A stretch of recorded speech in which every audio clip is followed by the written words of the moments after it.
Is Radio Free Cybertron, episode 724. I am Brian Kilby. Well, with me this week, we have the soon-to-be married Donald Ferguson. Hey, guys. Talking about his bachelor party in pre-show, which you could watch live at tfradio.net/live or on our YouTube channel or Facebook or Twitch each week, or it's a podcast for our patrons at patreon.com/tfradio.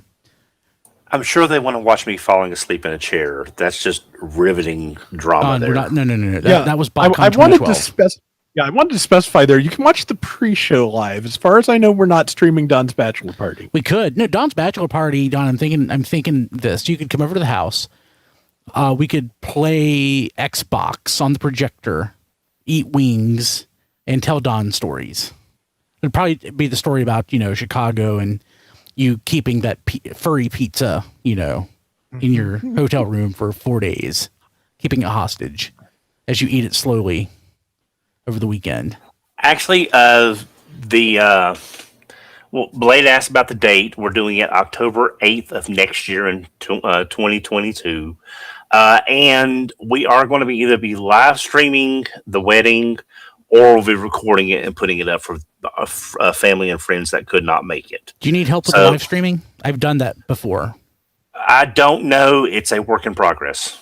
So I have a little bit of experience with live streaming, and I've live streamed a wedding before. Just heads up. I know. Again, it's just that's on the list of things we're going to look at when we get closer, because we're still too far out to make a lot of concrete plans other than just colors and flowers and stuff like that. Sure. Cool. Okay. We also have, I think Rob was there. Hi. John DeLuna. Yo. Diecast. I am here. And Matt has returned. Wayward Matt. Hey, I'm back. Rested up. Not really, but I'm back. I'm sorry. Chris is resting this week. So he's taking a long rest. So I forgot what actually, I guess it depends on the system. I believe he had to do a news desk this week, so he's tired out. I think, 2d8 or something.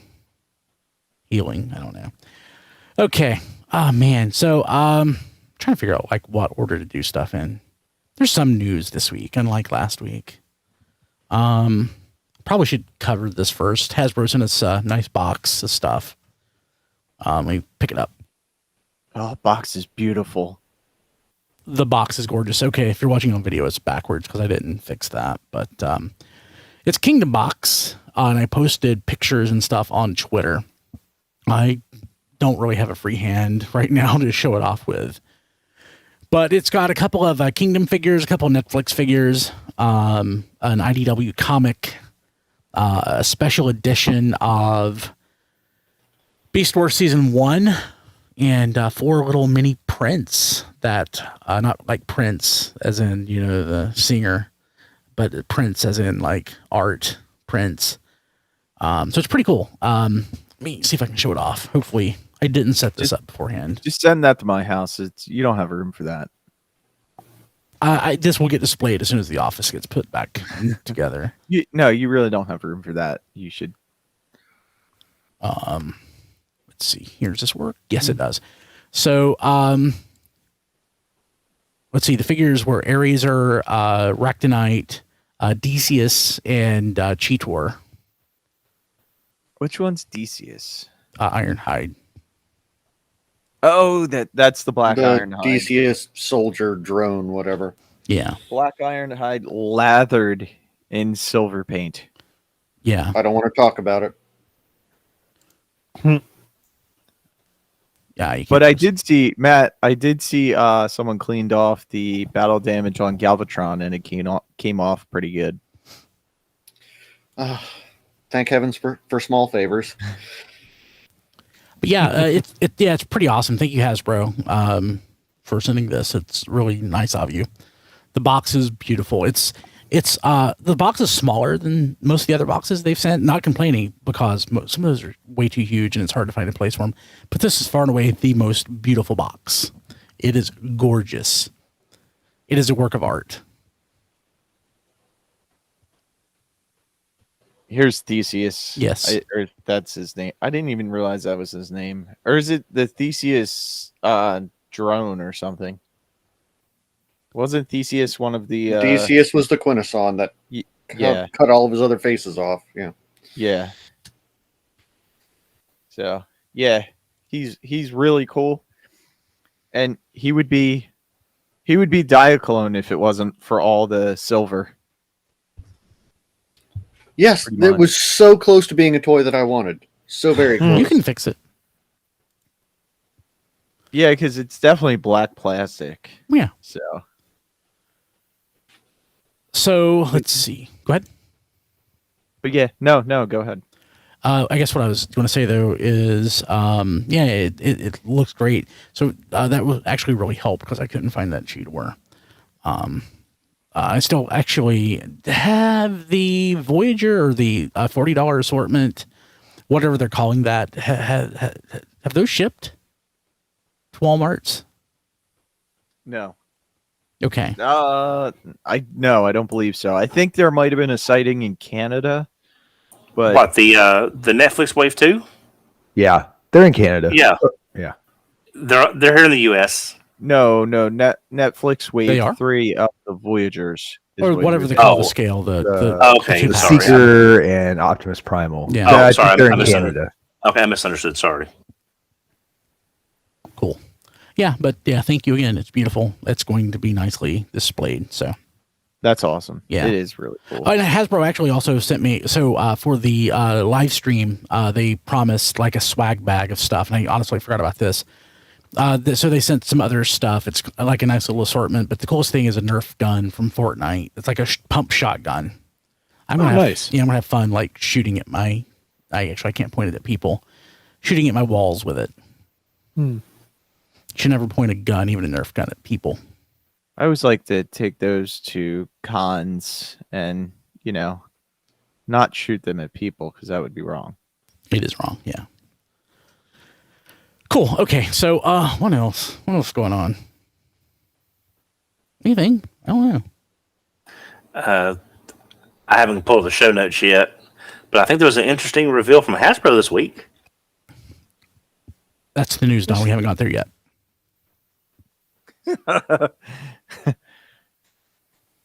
Anything else? Okay, Don. Let's talk about the news, Don, since Don wants to jump the gun.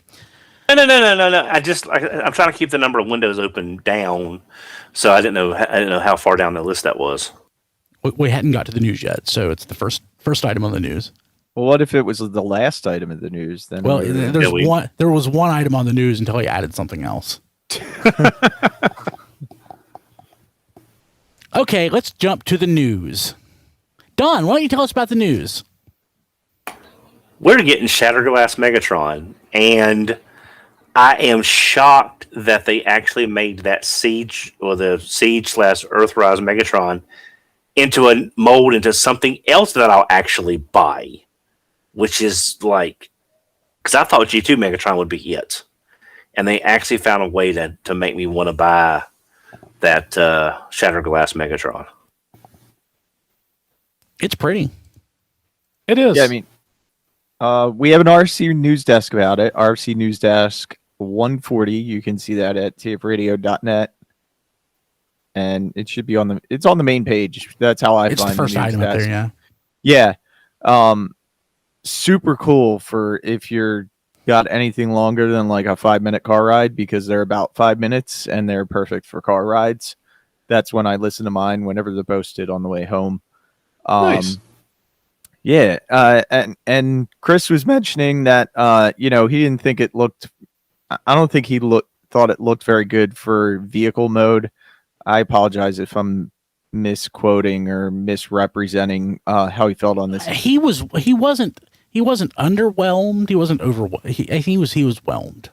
I love it. I mean, just the fact that I would have never expected this tank mode to be some sort of plane mode. Well, it's forced. Yeah, but Yes, every once in a I'm while, very impressed at the way they laid it down and plugged wings into the arm. Yeah, there's some parts forming involved here. Yeah, but every once in a while, it's really cool. I don't know. I just really like that Megatron figure. I think the colors on it are striking. Is what makes this look so good. I like the alt effort mode that does they not made. bother me. I like the effort that they made, and the other thing that appeals to me about it that I probably won't get it, but it made it a temptation, is the fact that since the original Shattered Glass Megatron toy that this is emulating was a use of the Energon Megatron mold, that makes this the second G1 Megatron toy cosplaying a Unicron Trilogy Megatron toy. You're right. And that kind of makes me want it. If I had ever gotten Combiner Wars Armada Megatron, I would kind of have to get this. This does a better job than Combiner Wars Megatron does. I very much agree. Yeah, I don't like And on top toy. of that, Rob, I can easily see them recoloring this as Prime Megatron. Don't encourage them to release this anymore, Ron. I'm just saying it's obvious that could be, the silhouette is fairly on par with what Prime Megatron would be, and Prime's anniversary is coming up soonish, I think. So I can definitely see them getting another, because they wouldn't have made all these parts to make this a jet unless there was another planned use for it down the road. Maybe. I don't know, because it wasn't that many extra parts. Apparently given the nature of them, they could be used with it. They could even be used with another mold at some point down the road. that's true. They're not particularly intrusive, from what I'm seeing. It's 5mm ports too, right? So yeah, it could get anything. And apparently that this is you can still transform him into a tank, which is kind of cool. Yeah, I mean, there's no major retooling, isn't? I mean, They could actually use it to do a release of Kingdom Galvatron as Energon Megatron if they wanted to. Yeah, no, there's no major retooling on it, so yeah, I mean, it's just like added parts, which is it makes me wonder if this was planned from the beginning for that mold, or they went back and did this. That's the inner workings I wish we knew. Maybe we should have like a blank sheet where we could write down questions, because that would be a question I would want to ask, but in 4 months, the next time we get to ask questions, I'll forgot to ask that question.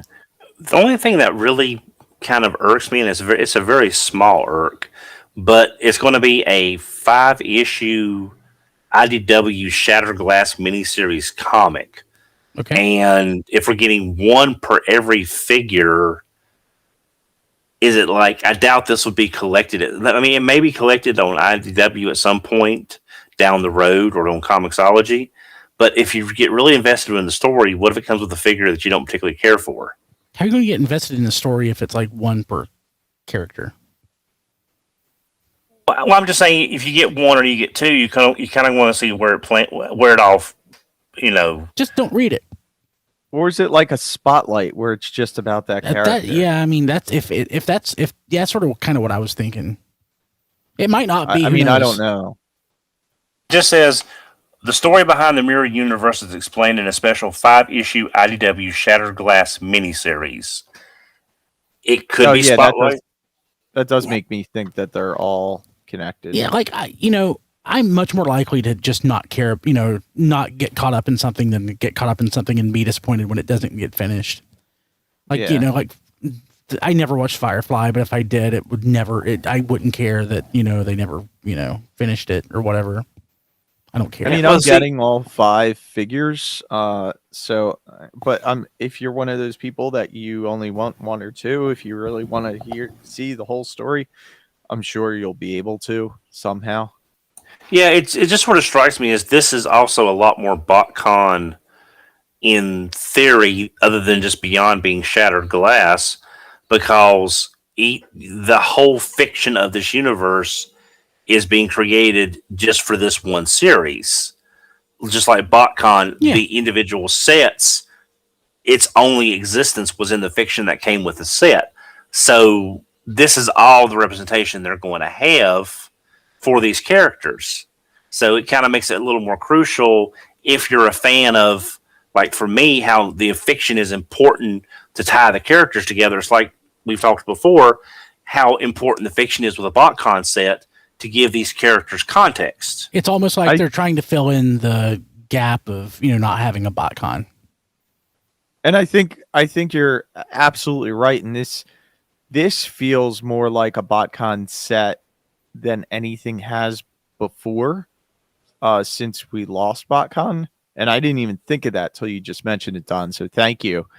But also, there's a lot of people who maybe they don't want all 5 figures in the BotCon set. So at least this gives you a chance to, only purchase the ones you want instead of having to purchase the whole And set. it still costs less than a whole BotCon set did. Yep. Even with the slight price increase we seem to be looking at here. Yep. And we're going to be getting what's the $80 price point? The Commander class. Commander. We're going to be getting a Commander class in this, which that would have been too big for a BotCon set. And the aftermarket on that BotCon set, that particular BotCon set, is outrageous. Yeah, Which truly outrageous. Which set? The Shatter? The first Shattered Glass set? Yeah. Yeah. Oh, yeah.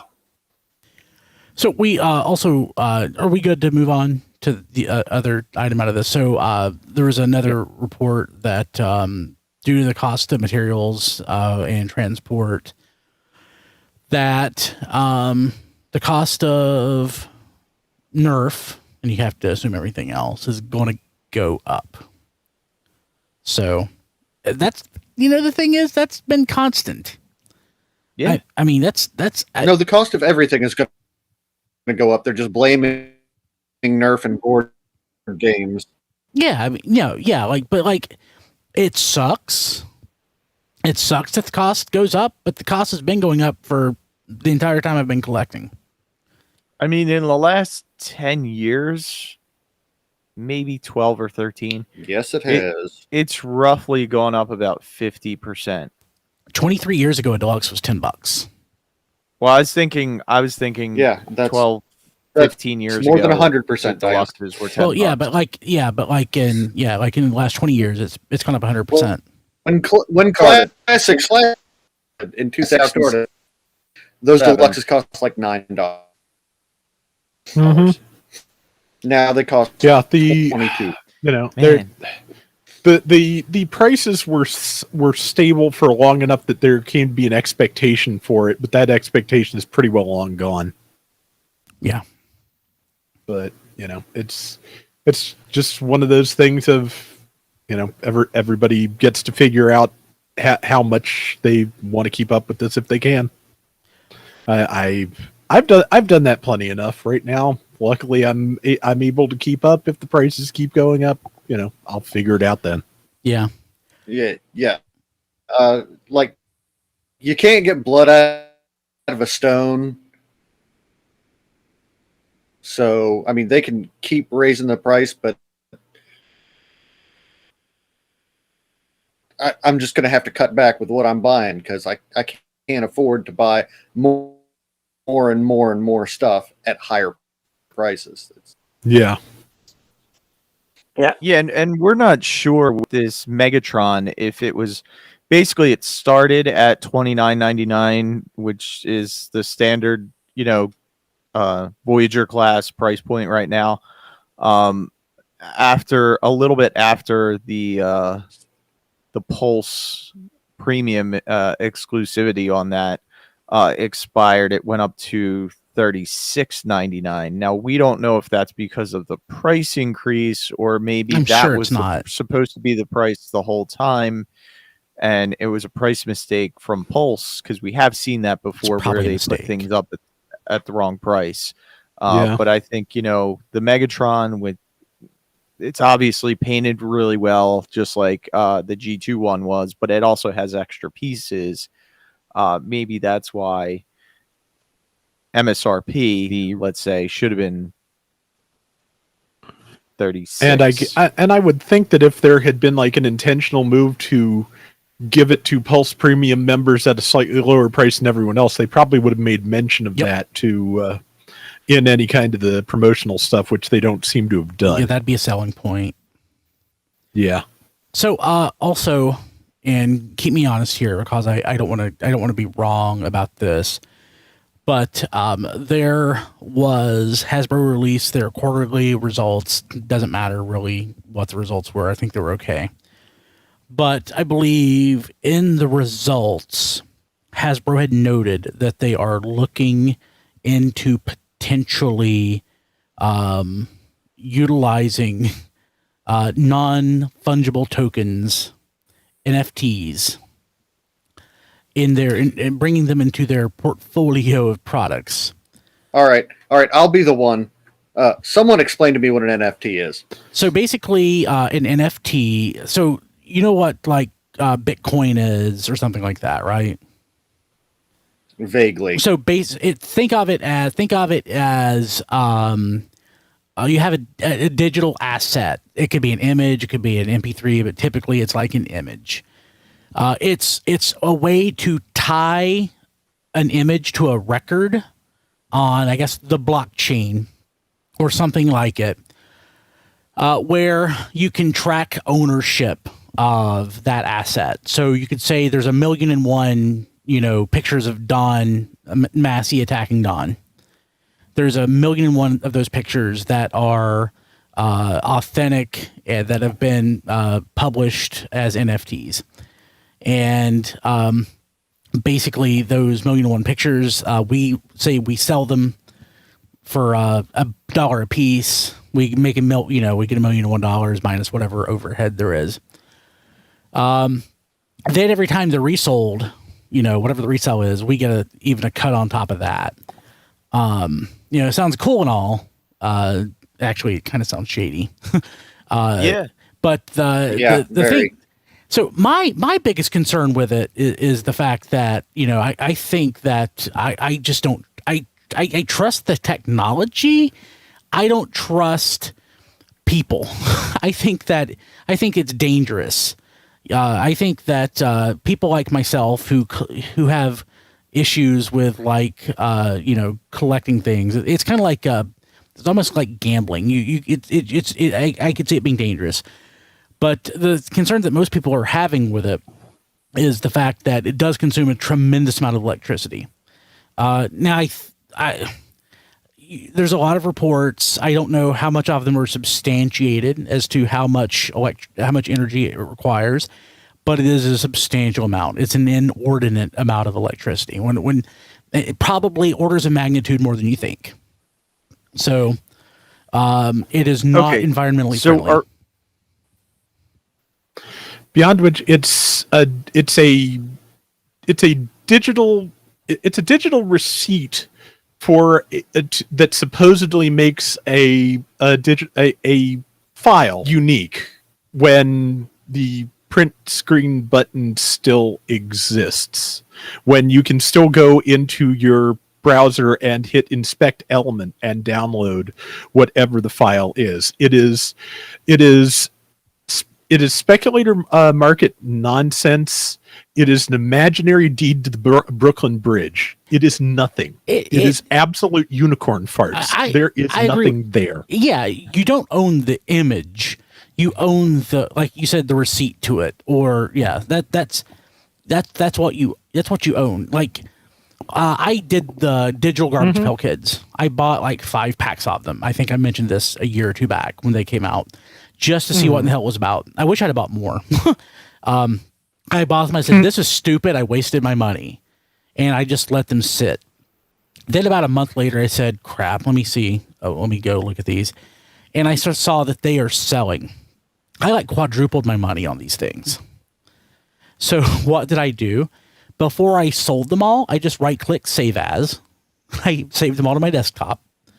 And then because it's not about the image. It's about the ownership. It's about feeling like I own something. And then I, sold them on eBay and literally quadrupled my money. I should have bought more. I haven't bought any more because I do literally think it's dumb. But And just as a side thing, because people are mentioning it in chat, and it's worth mentioning since we're talking about this, things like this are also the reason that you can't get a freaking graphics card for your computer. Well, so mining Bitcoin, Dogecoin, Litecoin, stuff like that, that is absolutely the thing. This isn't necessarily the reason you can't get it, because nobody's mining these things. This is something that is that whoever is what you're purchasing. Well, yeah, but this is something that somebody out there says they're going to they publish it. It's like kind of like me publishing the podcast. I publish it, but instead of sending it out there, you know, and people download it for free, it would go out to however many people, you know, I produce the limited number for, and they have to pay for it. Here's the problem I have with it, and tell me if I'm off on this, but it's some digital something that you're buying. So it's it's a line in a database is basically what it is. Yeah. So let's say it's a digital comic that I'm buying, because this is something I'm a little bit familiar with. So I buy this digital comic. If I want to sell that digital comic to someone else, they get a piece of the sale, because the author with NFTs gets a piece of it. But I already purchased it, so you're getting a set. That's like if you buy a video game and you say the maker is, you know, THQ or something, and then you go to sell the video game, THQ gets another kickback. No, you've already you bought don't sell your digital copy. Like if you buy a digital copy from Steam or whatever, or on your Xbox, I mean, as far as I know, you're stuck with it. Yeah, but I'm not saying a digital copy. I'm saying a physical copy. Yeah, but that's not the same thing. A physical copy is a physical copy. This is a line in the database. So if to sell that line in the database, you have to go through whatever process they want you to go through to sell that line in the database, and the money gets transferred and they get a cut of it. It's a pyramid scheme for corporations. Well, think of it like a royalty or commission or things like that. It's not exactly like that, but there are compensation structures that are like that, where an author or an original owner gets a cut of future earnings, a dividend, you know, a commission, a royalty. There's things like that that have been around for a long time. The only thing I can think of similar is like TV shows, and when, you know, when the reruns airs, you know, some people may get a kickback when residuals. Yeah, but that's different, because that's a corporation making money off of playing a show that was, you know, played once already before. I don't know. I just feel this is somewhat sleazy for a company to do. I don't think of it as inherently sleazy. I think that it was probably a decent idea that didn't pan out, in the sense that, I mean, like, I think there's definitely ways to utilize the kind of tracking involved. I mean, that are not sleazy. I mean, there's supply chain benefits to tracking things like this, and, you know, whatever. But like end users buying things and selling them like this, I honestly lay more of the blame on the people in one sense, because it's almost like it's how do I say this? It goes both ways. But if people weren't stupid and didn't want to buy stupid stuff, they wouldn't be exploited. But the fact that there are people out there willing to exploit them also, you know, bothers me. And the fact I just think about it. It seems like it's something that, like you said, the Garbage Pail Kids. So you got them, you know, when they first came out.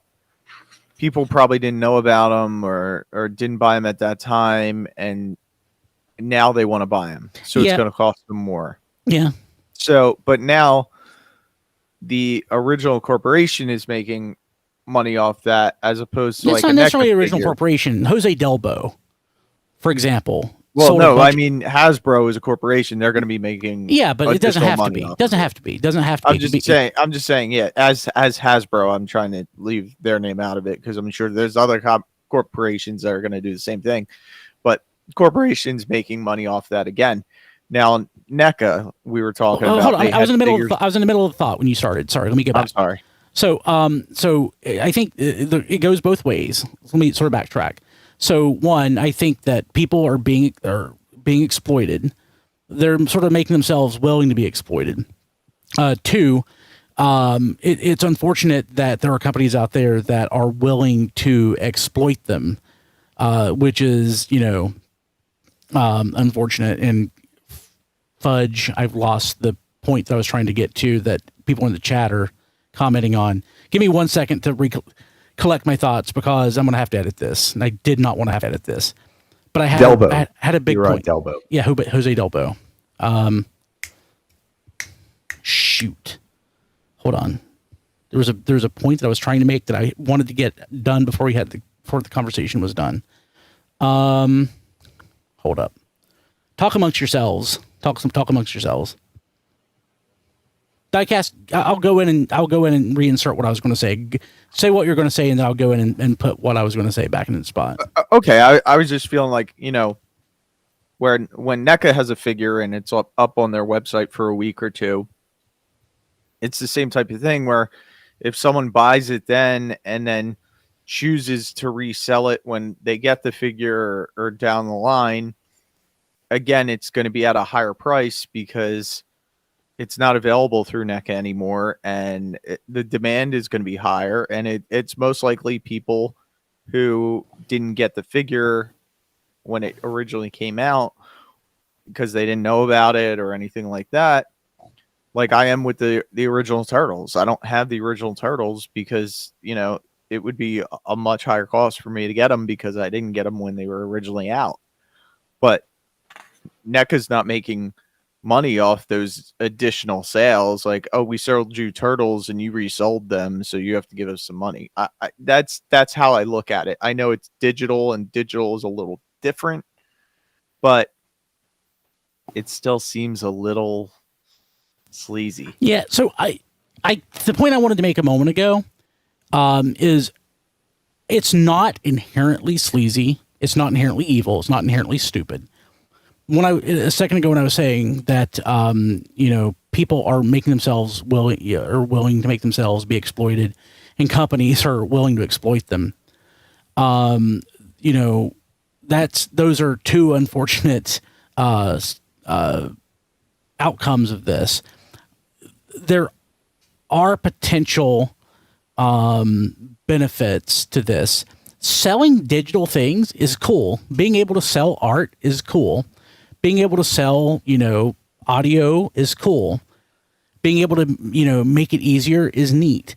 But it's just the fact that I think that we're getting so upset with this, one, because the prices are going sky high, and two, because the environmental impact. If somehow there was a way to mitigate the environmental impact, that would be great. And right, there's no near term solve for that.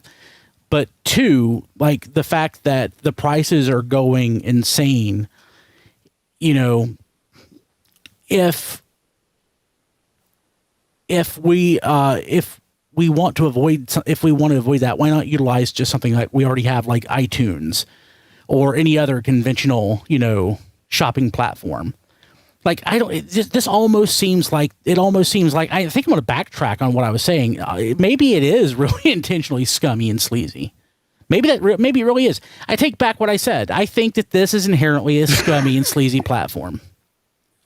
Brian redacts his original I'll put it statement. This way, I'm sorry. When people talk about this, the and how this is working and how the transfer of ownership and funds and things happens, the phrase money laundering is getting thrown around an awful lot.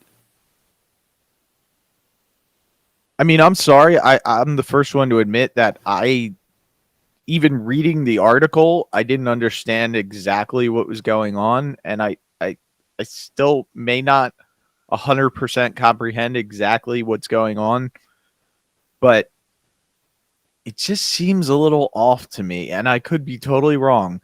But You're not.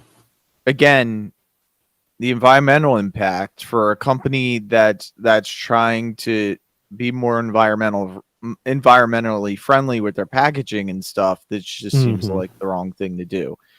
Other than there's a lot of money to be made, which was clear in the report. Well, Brian, again, there goes those free gifts from Hasbro. Yeah, well, I'm not saying I'm not saying Hasbro is specifically scummy. Like, heck, when this whole NFT thing started, I thought, hey, maybe is there any way we could utilize it? Is there any way that, like Topps is doing it with baseball cards. Topps has been doing it with baseball cards. Topps is doing it with Garbage Pail Kids. Yeah, the NBA's done it for a long time. Actually, let's back off of the blaming and the just condemning it, because it is condemnable. But does COVID have anything to do with this? Like, the fact that COVID has made everything crazy when it comes to collectibles.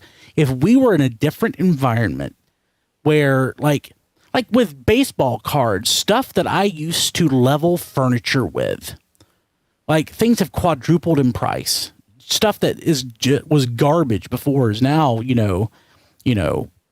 4 times, 5 times as expensive. If we were in a different environment, would it be this crazy? Would this be a much more reasonable platform? I'll say this. I want to say something on that. Excuse me. And I don't want to be, this isn't intended to be political, and it's not political. But along those lines, I think as much as COVID or anything else, I think, and this might be one reason why it doesn't feel right to a lot of people, is that it's like this kind of perversion of collecting, and it's accelerated so fast in part because increasingly, and again, this is just kind of a fact, increasingly the world's wealth is concentrated among fewer people. And when something like this becomes popular, it really exposes how much wealth and money a handful of people can wield. And they can wield it as a folly or as a hobby or just kind of as a fancy.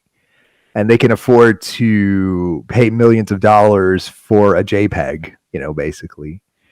And that is uncomfortable. And that's kind of, and part of like this is just a kind of awkward, weird, to some people infuriating result of that there's a lot of money among few people, and they can wield it however they want, and that's certainly their prerogative.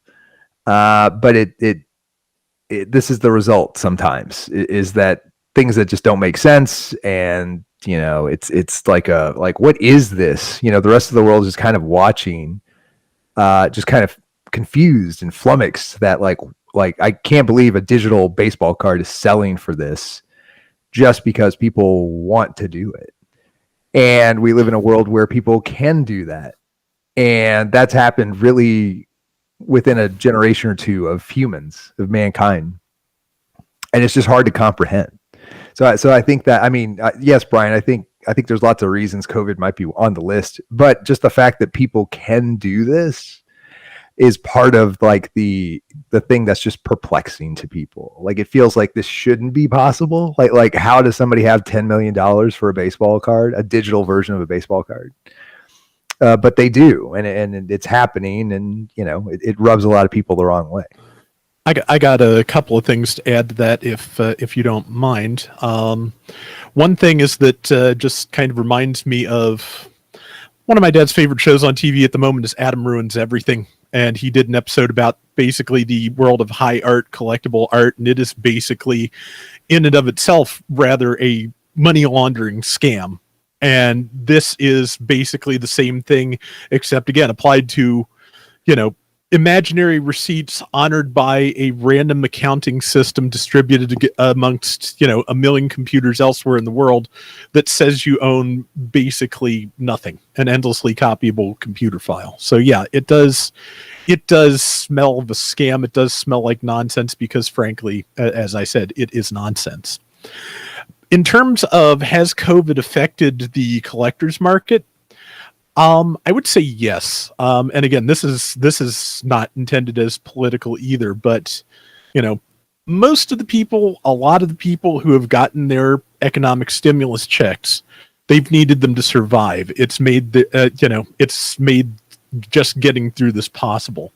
For other people whose income streams have not been disrupted by the pandemic, whose income has kept steady, you know, people on fixed incomes like my parents who you know, got the stimulus and then, you know, still kept their Social Security coming in, they're able to afford things that otherwise they weren't. And that's where I think probably the jump in the collector's market kind of comes from. Not only is everyone, you know, probably at home more, where they're able to you know, look online for that thing they always wanted and go after it. But also, yes, there is right now more disposable income in many circles than there was before. And as to whether that makes whether that plays into the NFT boom, I couldn't tell you, but I'd say that in terms of the greater collectible market, it would almost have to be a factor. The fact that people have more money to spend is going to,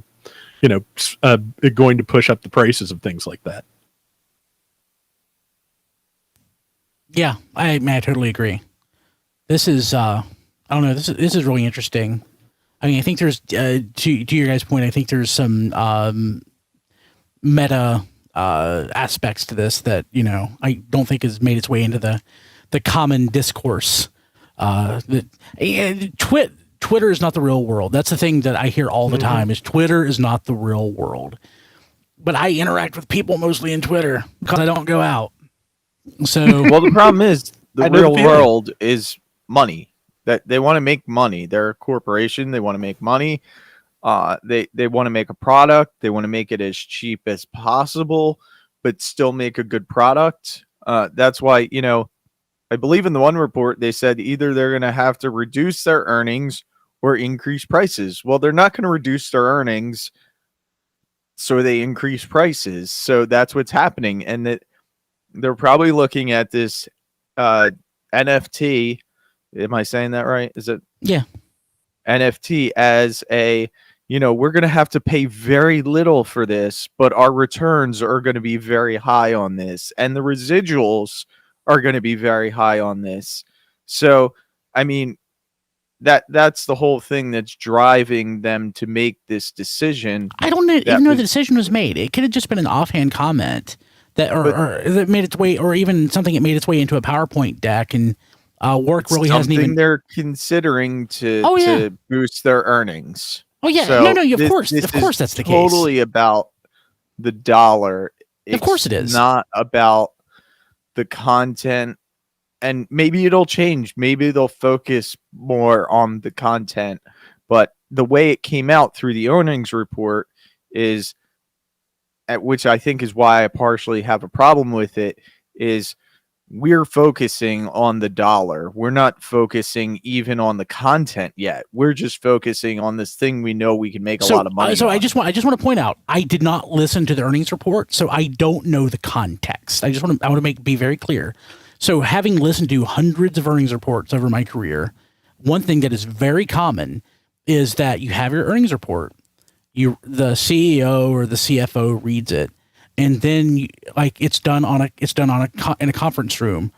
Then you have a bunch of people in that room who aren't on the call, and they whisper amongst each other, and they feed the CFO, whoever's speaking, or whoever's speaking next, and they literally just answer questions. So it might not even, the whole NFT thing may not even have been a prepared statement. It might have just been something that, maybe their chief merchandising officer or their chief financial officer or somebody just, heard somebody mention in the hallway. That's probably not going to be the case. but it could be like a project they are thinking about doing next year, that hasn't made it past the inception stage. And it just could be, something that it's, it looks very promising. And it got mentioned in the, it got mentioned as an aside in the call, and wasn't a prepared statement. I mean, I don't know the context. I didn't listen to it. So I just don't want, it's entirely possible that this whole NFT thing could never happen. It could never happen. It could die in the cradle. As Transformers fans, a lot of us have gotten hot, with this whole thing over just something that somebody might have, said, out of turn. Who knows?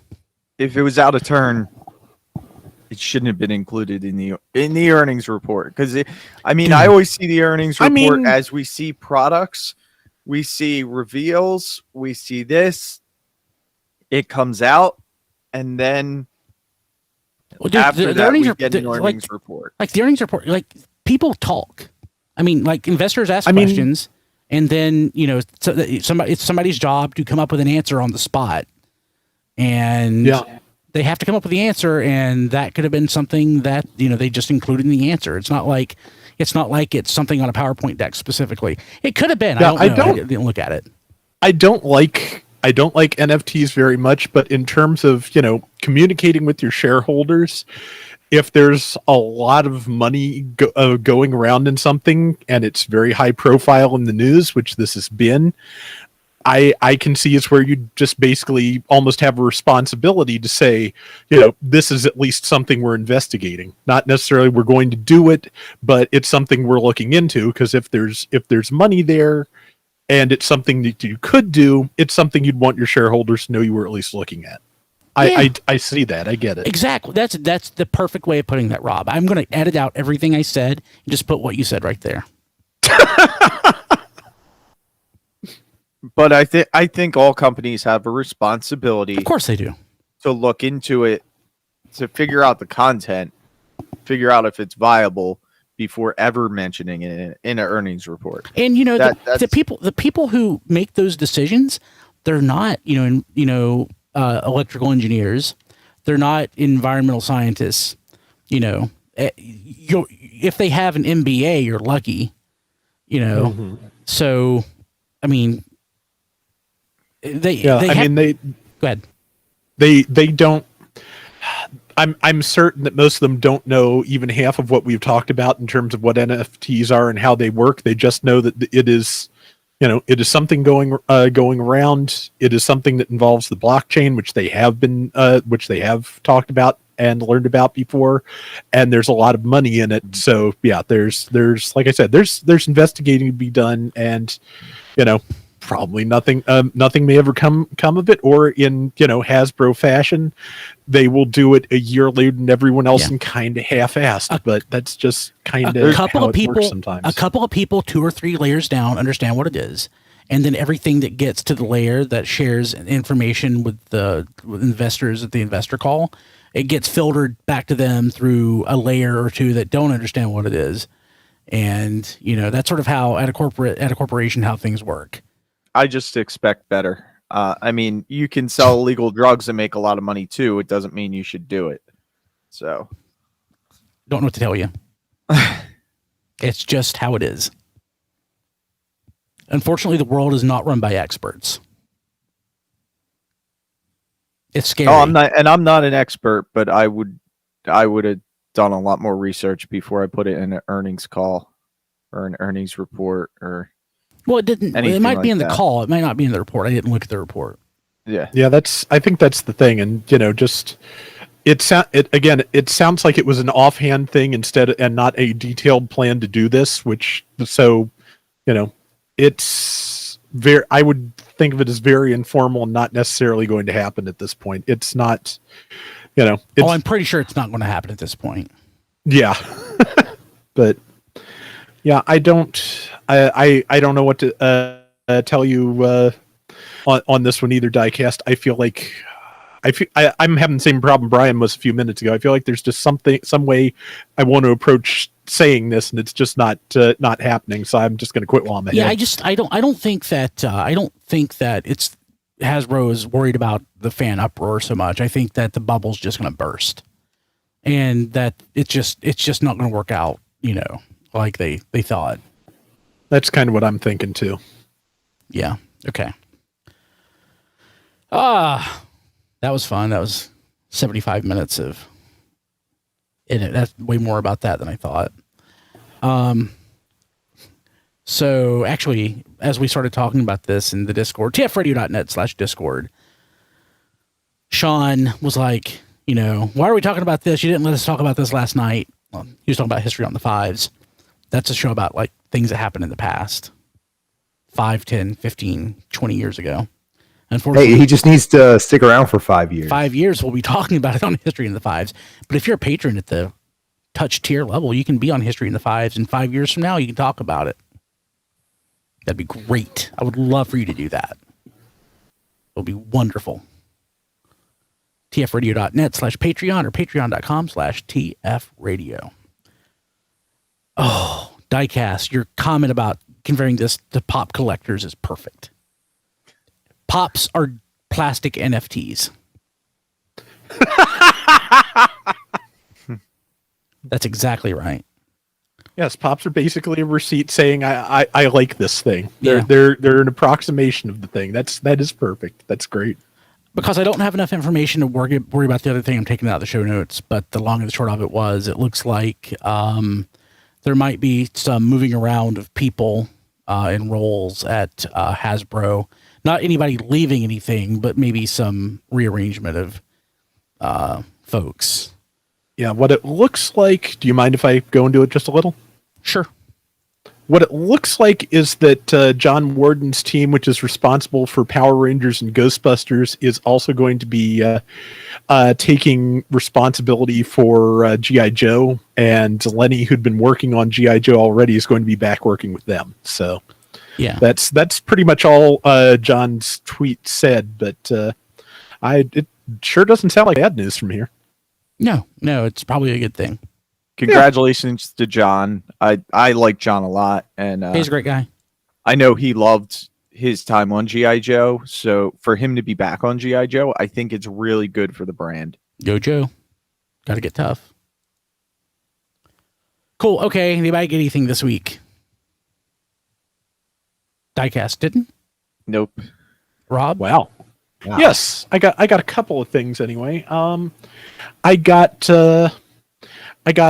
start with the off-topic thing. I got the manga for Himitsu Sentai Go Ranger, which is the very first Super Sentai series. They published the tie-in comics for that from 1971, 4. It was somewhere in the early to mid 70s, and they published those in English for the first time.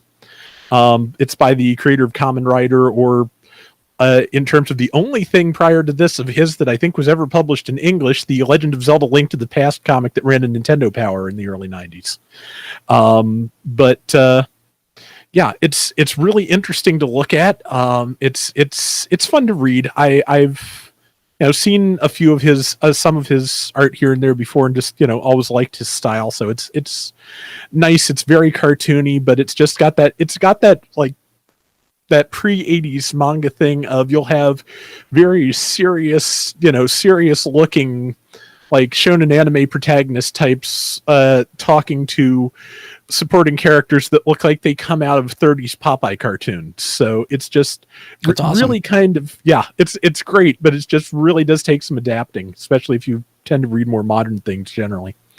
On topic, I got Generation Selects Star Convoy. I got that from, it did show up. I got it from the same person that Chris did on AliExpress. It was maybe like 60 some bucks shipped. And I think it's the worst toy I've ever liked. I for one thing, I don't think I got a very good one. It has a lot of tolerance problems. The smaller robot's legs like to fall off. The gun does not want to hold together. Forget about even putting the Matrix into the middle of it. It's just not going to stay. So yeah, I got some bad QC on mine, so that doesn't help. But even all that taken into consideration, I really do like the thing. It looks good. As dumb as it is, one of the things that I really wanted out the most was the inner robot that has the toy Optimus Prime head sculpt. I really liked that. That was that's the first time they've tried to sculpt that face since 1984, basically, and it looks really good. I just like that inner robot for the fact that I think it's the only Optimus Prime toy that has 3 sets of chest windows, which is just kind of hilarious. Yeah. Only one of them, of course, is actually real for the truck, but at least one of them is. Be funnier if all 3 of them were fake. But yeah, it's not bad, and I can see why that piece on yours broke so readily, because it is tiny and it's tiny and fragile, and I'm pretty sure that it was something on that chest assembly was just molded a couple of millimeters too short, because it just does not tab into the chest at the right angle to actually stay. It won't stay tabbed to the chest, and I've just kind of had to push it down and leave it just kind of floating there lower than it's supposed to sit, because it's it just will not stay otherwise. I had also forgotten how much I did not like the foil stickers from that era of Transformers, because one side of the trailer I got on relatively straight. The other side, with my shaky hand, it kind of looks like somebody put that together drunk. Toy Hacks does apparently make replacement labels that have new stickers for the trailer, but I just don't know if I want to spend another $16 on this, to be honest. It's at least I actually enjoy messing with it, and one day I might go double back and get the normal Power of the Primes Optimus Prime, just have one of them that I'm a little bit more comfortable with handling. But I will say, having looked at this, that yes, it is an absolute tragedy that we did not get a Power Master Optimus Prime out of this engineering, because it would have been perfect for it. And I'm pretty sure that's everything I've gotten this week. Cool. Hey, Don, what'd you get? Well, it was a very bountiful week for myself. I got quite a bit of things. Picked this up for Matt, off topic. Marvel Legends MODOK. Pick that up for him. I'll be sending that on here shortly. And since I knew he needed the Mr. Hyde parts, I got for me the hologram Iron Man, which I have no connection to, but it's the classic red and gold. What makes it a hologram? Is it like clear? Is it clear or something? The head is. Yeah, apparently Tony Stark is living the rest of his life as an AI in whatever continuity this is from. Lame. But with it being red and gold, I wanted the armor, so he's getting the holographic head and the Mr. Hyde part, so he can complete his Masters of Evil. I think that's who they are. So there's I didn't that. even know those were out yet. Yeah, it came out with the Shang-Chi wave. It's not, I don't think is it part of the Shang-Chi wave? Yeah. It is. Yeah, it is. Okay, I wasn't sure because they did have a street date of the down the road, but apparently they released them because the wave is out. So there's that. My last thing from Hasbro Pulse before I didn't go premium, and one of the few things Star Wars you'll probably ever see me buy, is the Boba Fett with all the... Because as much as I'm burned out on Star Wars and just don't care, that's a lot of nice accessories and a pretty good-looking figure. So I did want to get that. And it's like $10 more and you get all the extra stuff versus the regular Black Series where you get like 2 guns. So there was that. Another off topic I got was the retro Spider-Man because it's got that. Cool. I like that packaging. That's why I got it. And they're only like $10, so it's basically a reaction figure for like $10. Well, compared to a standard reaction figure, That's true. And reactions are like 18, I think. Reactions are stupid. Right, but again, I'm just getting it for the artwork, and mine was actually unpunched. It was sitting on the shelf unpunched. So, but again, spoilers. I got the set. Mine were on the floor at Walmart, unpunched.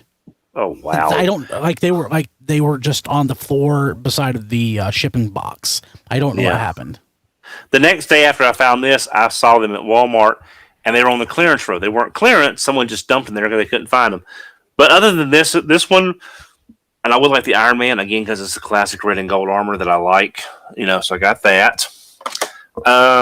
Picked up another set of the Defenders of the Earth Wave 1. I actually found another set. What is that, Don? That's the Phantom. No. Okay. So, is that like the radio character, or is that some? No, it is a classic pulp character. King Feature Syndicate took Flash Gordon, the Phantom, Mandrake the Magician, which was some of their classic characters, film and reel stuff or film stuff. I mean, a lot of it was films in 30s and 40s, but they all started out as comic strip characters. Okay. Yeah. And they basically made them into a superhero team, the Defenders of the Earth. Was that a real thing, though? It was a cartoon. It was a cartoon series in the late 80s, mid 90s. The characters are original, that they weren't a team. No, they weren't. But King Features made them a team. Flash Gordon, again, because I wanted to get a second set in case I had some QC issues. And if mine are fine, I'll see if anyone needs these. I don't want to, have two sets. But I wanted to show off Ming because I didn't show off Ming last time. But that is some incredible sculpting on that Ming the Merciless. It's just an incredible sculpt. So I picked up an extra set of those again, since I know the NECA had been having some issues. And that's the second full set I've seen since I got my first. Today, when I was out at Target, they had marked down those Zoteki, the small little PVC diorama figures. No idea. And they marked them down. We mentioned it on the show a couple of months ago. They just came out not long ago, and they're already marked down to about half off. Oh! I just didn't know the name. Yeah, I know what you're talking about. They were just sitting on the shelves. Yeah, but I mean, they're not really bad. I mean, and once I get my statue shelf done, at some point these will be nice. But I got Megatron, I got Grimlock. Yeah, I mean, everyone that I looked at my particular store, that the paint wasn't great. These aren't bad. Again, it was an impulse buy, but basically, I got $3.99 versus $7 or $8.99. So there's that. Yeah. Stopped by my local GameStop, and I found Reaction Blitzwing. And these were actually on sale for $14.99, which was about $4 off of retail. So I got Blitzwing. When you say that, when you point out that those Legends figures are $10, it hurts me even more with those Reaction figures. Oh yeah, I mean, again, it's if Hasbro can do that, why is Reaction so? But again, you're also probably looking at, and also because of economies of scale, probably. But again, Blaster, which I'm sure will get a twin cast at some point. And Dirge. Again, man, you went crazy, Don. No. I had some reward points there, but again, it's just I love the card art, and again, I'm only cherry picking characters.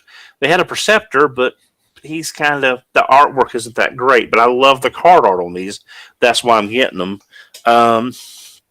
Also, there. I got Deep Cover. Okay. And with my reward points, I basically got them for $10 because I had a $5 certificate, and when I bought my Common Rider stuff, I had another certificate, so I got them for $10 basically. Nice. Yep. Yesterday, when I went to Walmart to get Massey food, I found the Netflix Deluxes. I found Cheetor.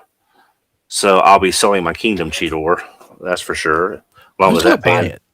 I don't know, but I mean, someone might want it. Are you I don't know. Stand on the street corner with a jacket and have it like in an interior pocket?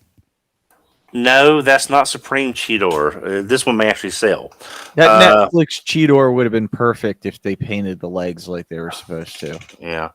Well, there I got that. I got the Sparkless. Only got one. The Sparkless bot, and I got the Decius as well. Because again, I don't know. I don't think this wave will be, barring them being put out to the floor. I don't think this wave will be hard to find, and once they actually get out on the shelf. But I did mention this on Twitter. If anyone's trying to find the deluxes and you don't see them on the peg hooks, they're being sent in a shipper that goes in those metal displayers, narrow vertical displayers that hang on the end of displays. So if they're not on the peg hooks, check these shippers. That's where That's where I found them at a random Walmart. Yeah. Right. And the last couple of things I got, my Chosen Prime order came in, and I had some with some Dononomics and my $10 rewards I had at Chosen Prime.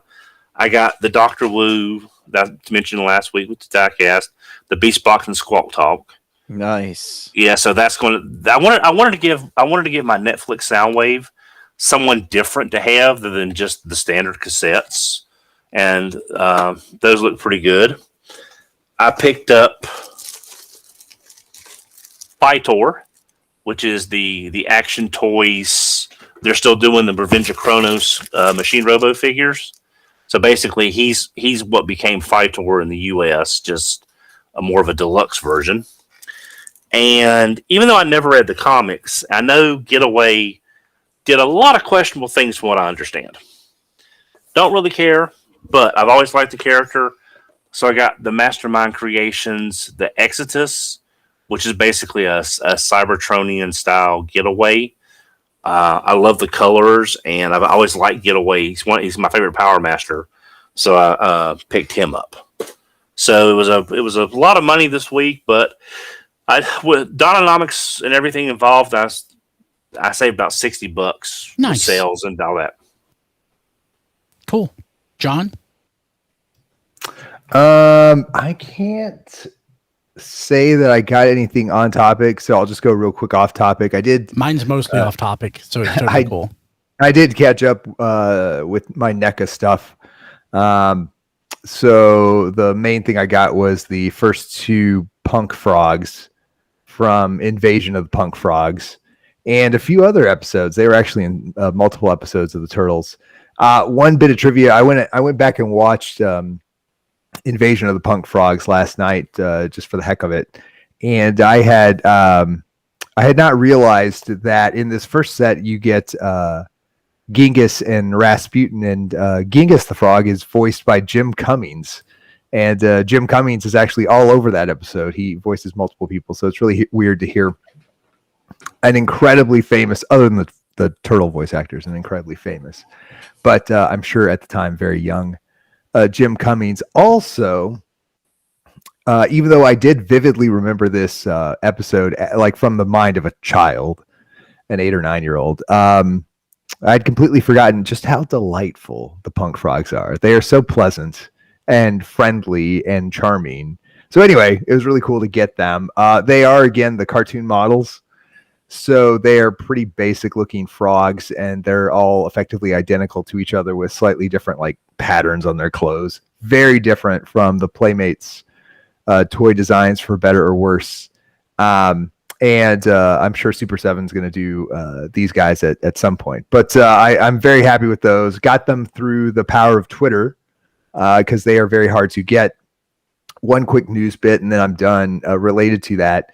So NECA has gotten a lot better at doing pre-orders, but they also did a pre-order, and if you hear in the background, that's a tornado warning going off. But we're not actually going to have a tornado. Unfortunately, it's kind of worse right now. What we could be having is some hail, so that sucks. Anyway, but that does suck. I am used to that in Texas, so enjoy that in the background if you can hear it for a couple minutes. Anyway, real quick. So NECA did a pre-order earlier this week for their April figure for the 1990 movie, and it sold out in about 5 minutes, and the deluxe version was limited to 2,000 units. So even though they are taking a few steps forward, they are definitely taking a few steps back. And that's it. That's my story of woe for other NECA collectors this week. Cool. Matt? I picked up a comics version of the Red Guardian Marvel Legends since they're going to have Dark Star and Ursa Major coming out in a future wave, and I've already got Crimson Dynamo. I'm just building a Winter Guard. So I picked that up. I also got the Himitsu Sentai Go Ranger manga. Haven't had much of a chance to flip through it yet. No real Transformer stuff that I can think of right offhand. But I did get the latest wave, I think wave 8 of the Power Rangers Lightning Collection.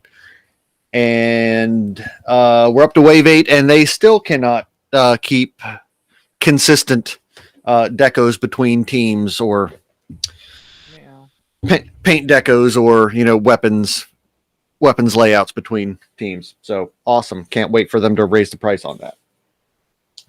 And that's it for me. Cool. Hey, I meant to ask Rob this, Matt. I forgot. For those people listening or watching who aren't first on Super Sentai, Gal Ranger became what in the U.S.? Himitsu Sentai Go Ranger. Sorry, this was the first Sentai series from 1976. I thought you said Gal Ranger, which I thought was Wild Force. I'm sorry. Gal Ranger is Wild Force. Yes. Okay, I misunderstood. Sorry. Cool. Let's see here. So I mentioned the Kingdom box that Hasbro sent me. Thank you, Hasbro. It's about to say thank you, Kingdom. And the swag box that they had sent. Stuff that I bought on the Transmasters Facebook group.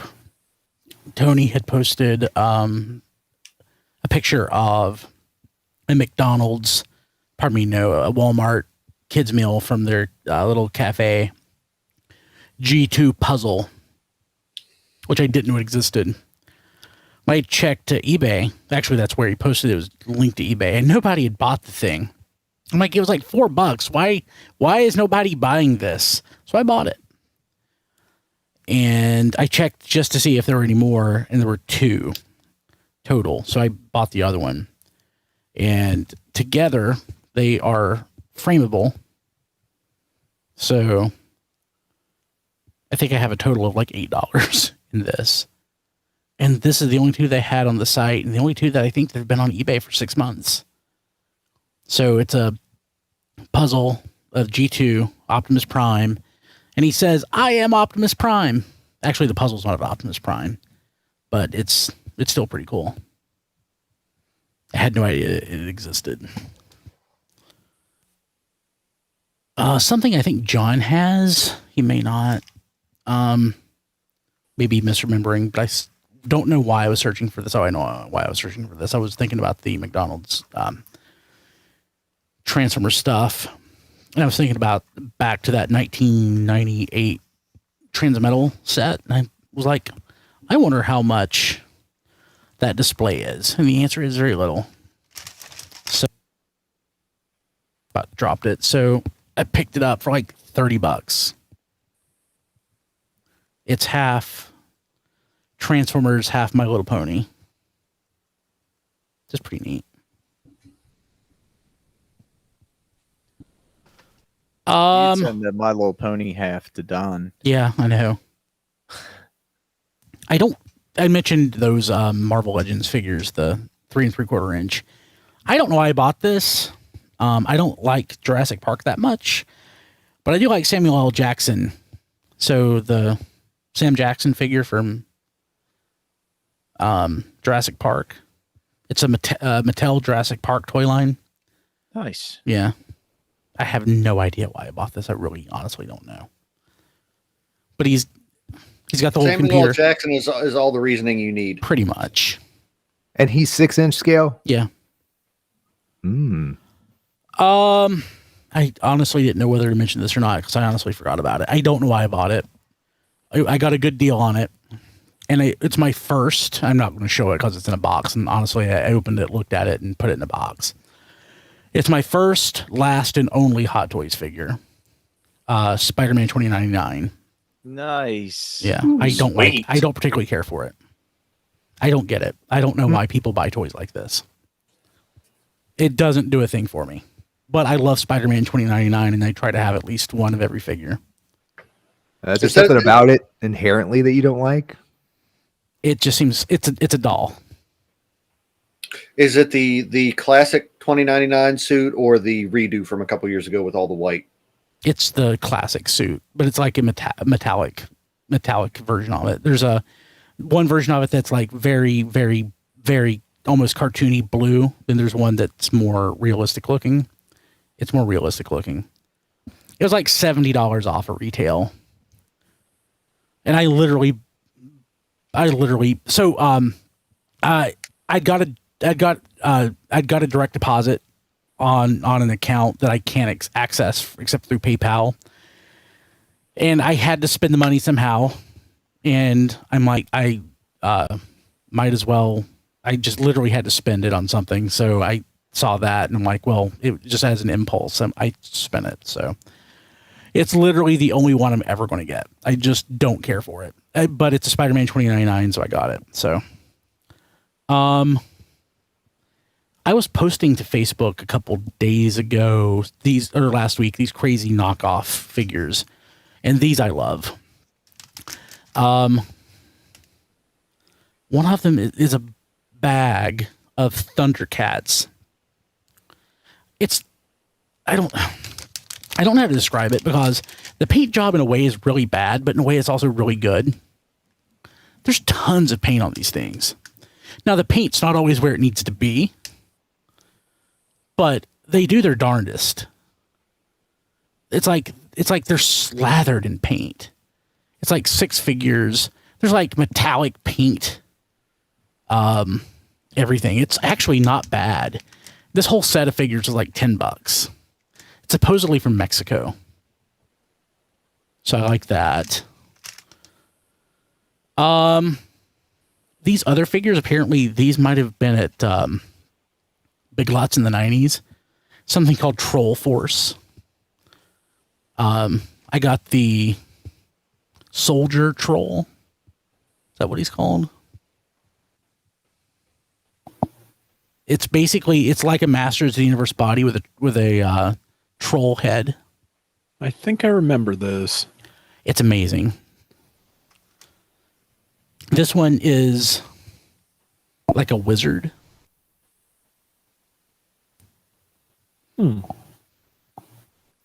It's the greatest thing ever. Hey, is that the one that's like Mighty Man? Yeah, I guess. Yeah. Yeah. Because I was saying because he's pictured with like something yuck, and I was thinking that reminds me of the old Mighty Man and Yuck cartoon. They're really neat. So I'm actually really impressed by these for what they are. How I learned about them is on Twitter. I forget who it was who pointed out to me that the line existed. But I was looking at knockoff or bootleg Masters of the Universe playsets that are that work with Masters of the Universe. And there was one that had a bunch of like trolls with it that sells for like $2,500. And of course that's crazy. But somebody pointed out that they had those figures, so I started looking them up, and the figures themselves are completely reasonable. And they're insane. They're all insane. So this is actually, it's a small line. I would actually consider getting this because they are, let's see here. If you look at it, one's like a robot. One looks like Hulk Hogan. One looks like the Incredible Hulk. I mean, like whoever made whoever put this together, they were on drugs, and it shows. It's pretty great. So there's soldiers, mighty heroes, ninjas, warriors, wrestlers, and future fighters. Future fighters, Metal Man and Android Man. That one gives me more of a Blanca vibe than the Incredible Hulk. Yeah, I buy that. Just based when this was made, just Blanca seems very, very, very, very current. The fact that he has purple pants is what makes me think it's the Hulk. Mm. Last thing I got is a G2 Bumblebee. Loves me some G2 Bumblebee. Ooh. Yeah. So that's what I got this week. I want to thank our patrons at the Touch tier, as always. If you want to be a patron at the Touch tier and get your name mentioned on the show, sign up at patreon.com/tfradio. And, of course, we also have History on the Fives. That's a podcast that you can be on each week if you are at that tier. But if you're not, if you sign up, you can still get that podcast. It is exclusive to patrons. And actually, before we get to that, Diecast is showing off something that he didn't mention. I forgot. It's that looks way better than it did in the photos. Yeah, I mean, it was definitely mistransformed in the photos, and then had this. I wasn't trying to talk crap. It looked like Impossible Toys to me, like in the picture. That looks pretty darn good. It's Make Toys, so their stuff is normally pretty good. I know they had one release of this jet mold that had some QC issues, so I was kind of nervous. All the joints are really tight. Everything seems really good on this. So obviously if there was some QC issues, they worked those out before they put this out. And it just came out. I think it might be a TF Source exclusive, that's where I got it from, obviously, but I think it's actually an exclusive for them. So it's a nice figure. I love and I'm looking at it on camera, and it's actually coming up darker on the screen than it actually is. Which Seeker is that supposed to be? It's probably Acid Storm. Yeah, it's a more neon green in person than what's showing up on camera. There's like 75 different interpretations of Acid Storm. I get that. Yeah, okay, I buy it. Yeah, but I like it. I just like the bright colors on it. Cool. Yeah, it looks great. Okay, thanking our patrons at the Touch tier. Go to tfradio.net/credits, and we will look at that list. And I don't have it pulled up. Let me fix that right now. Fortunately, I do have fast internet, and our site doesn't take long to load. Kevin Dorsey, Ryan Bona, Cheesy Patty, Emmett Stresovich, Rabbits, Hector Bones, Matthew Dedman, Jonathan James, Nathan Sampy, Ness, Joey Russell, Jason Hiley, Mike Mallory, Jason W. Rye, Sean Hamilton, Jacob Owen Lucia, Sean Bratton, Spider Bob, Mighty Orbots, Nataku 117, and new Black and White now in color. Thank you all so much. And if you want to be a patron, go to patreon.com/tfradio. We have exclusive content, and I need to update all the stuff on the rewards. We have some new stuff and some stuff I need to catch up on, but yeah, there's a lot of stuff out there that we publish to our patrons. So thank you so much. Patreon.com/tfradio. Let's see here. Chris is not here, but you can find him on Twitter at ChrisRTXV and at Play With Photos. He's also on Patreon at Play With Photos. You can send some money his way for exclusive galleries and stuff. And his website is playwithphotography.com for toys, blogs, galleries, and such. It's pretty awesome. And he also has a wish list at tfradio.net/ChrisList if you want to send something his way. Rob Springer also not here, but he's at Robo Rob Springer. I'm also not here. I'm at BrianKilby.com and on Twitter at BKilby and on Instagram at BrianKilby. Rob, how do people get a hold of you? They can get a hold of me on Twitter at Figure Reviewers and Rob Flails. If they're into Gundam games on the PlayStation 4, they can also check me out at Flail Throughs on YouTube, where I'm covering Gundam Battle Operation 2. A nice little free-to-play Gundam game. Just added a free-for-all mode, which is a lot of chaos and a lot of fun. If you like what I do there, check out patreon.com/flailthroughs. You can request specific things. And if you just want to throw stuff at me, there's tfradio.net/claylist. Also, just want to take a second before I'm done to thank Night Swords on our Discord, who linked me to instructions to how to fix the hinge on Star Convoy's crest, because it turns out it's back. Very careful. Be very, very careful. I managed it just barely, and it still doesn't quite tab into the chest that well, but it does sit in the right position a lot more easily, even without tabbing in. So it did help, definitely. Cool. But yeah, that was I put some pressure on that hinge just to pull it around the gold part, because I figured that part would be a lot less fragile, because it was a little scary. Yeah. But okay. I really hope that somebody eventually puts up a 3D printable replacement for that. I would kind of just like a metal one, honestly, because I think that's about the only thing you could do that wouldn't break. Yeah, that's true. Diecast. You can follow me on Twitter at Diecast2. You can like my page on Facebook at Reviews by Diecast. You can see all my reviews at tfradio.net/reviews. And you can also throw me some stuff. I got a wish list. It's tfradio.net/diecast list. I've been updating it. I probably need to go through it just to make sure, because what usually happens is I end up buying stuff off my own wish list. So probably have to update that. But doesn't it go away when you buy it off of the list? Yeah, but I usually end up forgetting I put it on the list and just he buys it from somewhere else. Oh, yeah. But yeah, that's that's all. That's a couple ways to get a hold of me. Oh, I'm actually looking at your list right now, because for whatever reason, again, I'm a collaborator, and it comes up first when I look at my list. Can you take me off of that, actually? Not that I don't love your list. It's just I think I accidentally put stuff on it. No, that's fine. And I don't want to put anything embarrassing on it. I don't care. That's what Don's list is for. That's what Don's list is for. Okay. Don. I can be reached on Twitter at HMRC, the number 4, EVR. Cool. John. Real quick, Brian, I have lost track. Have you transformed Unicron? No. Okay. What's a Unicron?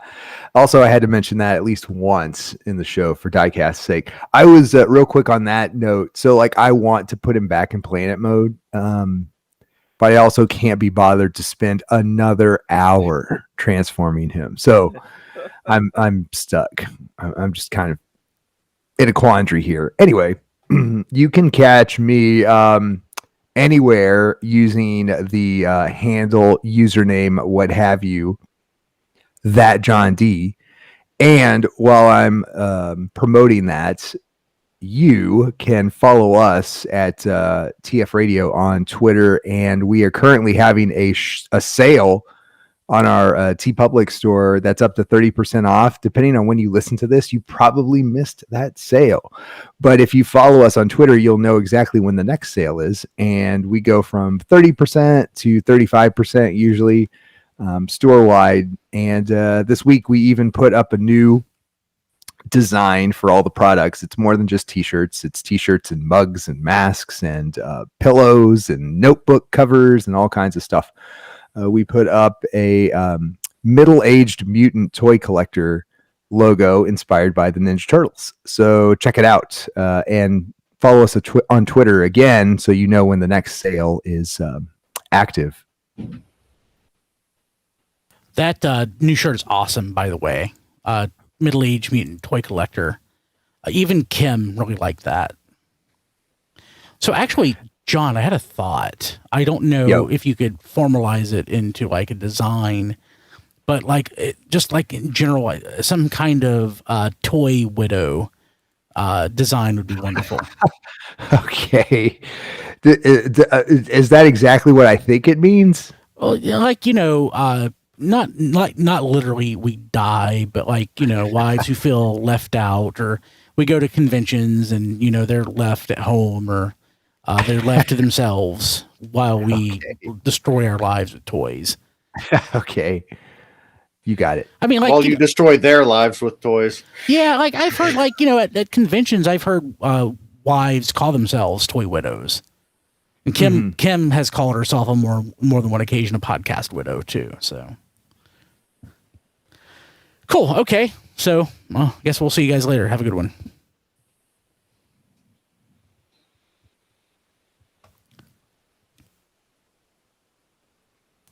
Hey, people watching live, we're going to drop one, I'm about to pass out. 2, I think other folks are about to pass out. And 3, I really need, for those folks who can hang around for 5 minutes, I need to talk to them for about something real quick. So, people watching live, we'll see you later. We love you for the most part. Yes, we even love you, Rick. Even you.